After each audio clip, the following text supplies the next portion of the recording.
Assalamualaikum warahmatullahi wabarakatuh.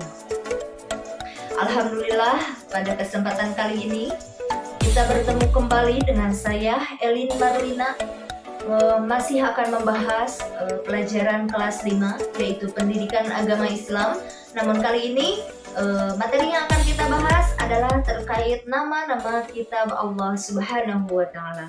Namun sebelum kita memulai pembelajaran kali ini, terlebih dahulu kita baca doa sebelum belajar bersama-sama.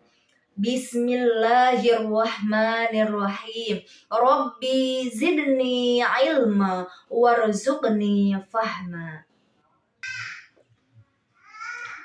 Untuk memulai materi tentang kitab-kitab Allah, terlebih dahulu kita bacakan Quran Surah An-Nisa ayat 136, di mana ayat ini adalah merupakan sebuah ajakan kepada seluruh umat muslim untuk mengimani kitab-kitab Allah. Mari kita baca secara tertil dan bersama-sama. A'udzu billahi minasyaitonir rajim. Bismillahirrahmanirrahim. Ya ayyuhalladzina amanu aminu billahi wa rasulihi wal kitabil ladzi nazzala ala rasulihi wal kitabil ladzi anzala min qabl. Wa may yakfur billahi wa malaikatihi wa kutubihi wa rusulihi wal yawmil akhir faqad dhalla dhalalan ba'ida. Di mana ayat tersebut memiliki arti, wahai orang-orang yang beriman, tetaplah beriman kepada Allah Subhanahu wa Ta'ala dan Rasul-Rasulnya, dan kepada kitab Allah yang telah diturunkan kepada Rasulnya, serta kitab yang diturunkan kepada sebelumnya. Barang siapa yang ingkar kepada Allah Subhanahu wa Ta'ala, kepada malaikat-malaikatnya, kepada kitab-kitabnya, dan kepada Rasul-Rasulnya, dan hari kemudian, maka sungguh orang itu telah tersesat sangat jauh. Nah, selanjutnya, bagaimana sih cara beriman kepada kitab-kitabnya Allah? Ternyata beriman kepada kitabnya Allah itu ada caranya loh. Nah, yang pertama diantaranya adalah dengan meyakini bahwa Allah telah menurunkan kitab-kitabnya kepada para rasulnya melalui malaikat Jibril. Jadi kita aja langsung percaya, kita percaya saja bahwa Allah benar telah menurunkan kitab-kitabnya kepada para rasulnya melalui malaikat Jibril.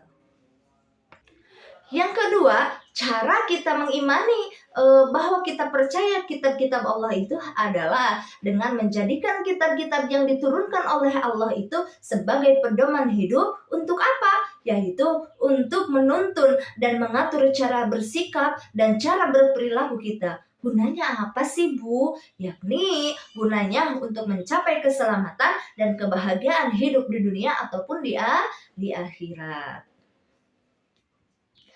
Nah, setelah kita mengetahui bagaimana cara mengimani kitab Allah, sekarang yang jadi pertanyaannya, apa saja sih kitab-kitab Allah yang sudah diturunkan kepada para rasulnya? Ternyata ada 4 kitab yang diturunkan kepada para rasul, yakni yang pertama adalah kitab Taurat. Kitab Taurat ini diturunkan kepada Nabi Musa kurang lebih pada abad 12 sebelum Masehi. Di mana diturunkannya?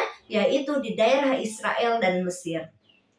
Lalu, kitab ini menggunakan bahasa apa sih, Bu? Apakah sama seperti Al-Quran? Ternyata kitab Taurat ini merupakan atau menggunakan bahasa Ibrani.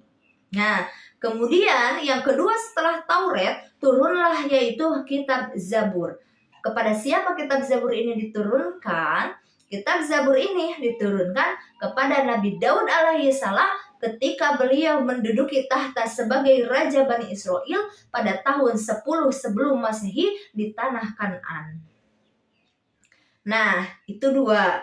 Yang ketiga adalah kitab Injil, di mana kitab Injil ini diturunkan kepada Nabi Isa alaihi salam pada sekitar abad 11 Masehi di daerah Yerusalem.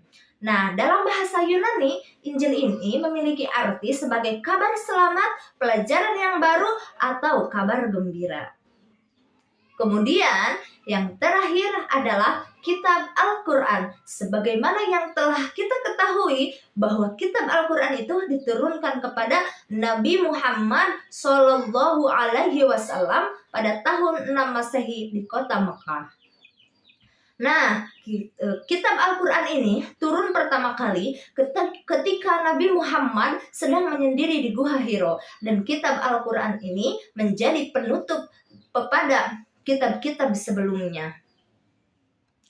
Selanjutnya, apa saja sih yang terkandung dalam Al-Quran? Ternyata Al-Quran itu terdiri dari 114 surah terbagi dalam 30 juz dan 6.236 ayat. Dan Al-Quran dituahyukan atau diturunkan selama 22 tahun, 2 bulan, dan 22 hari. Nah, ternyata Al-Quran sendiri itu adalah menyempurnakan seluruh hukum-hukum Allah yang terdapat dalam kitab-kitab yang sebelumnya.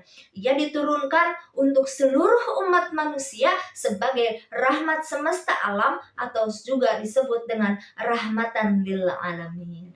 Demikian pembelajaran untuk hari ini terkait dengan kitab-kitab yang diturunkan oleh Allah Subhanahu wa taala. Semoga memberi manfaat kepada kita semua. Wassalamualaikum warahmatullahi wabarakatuh.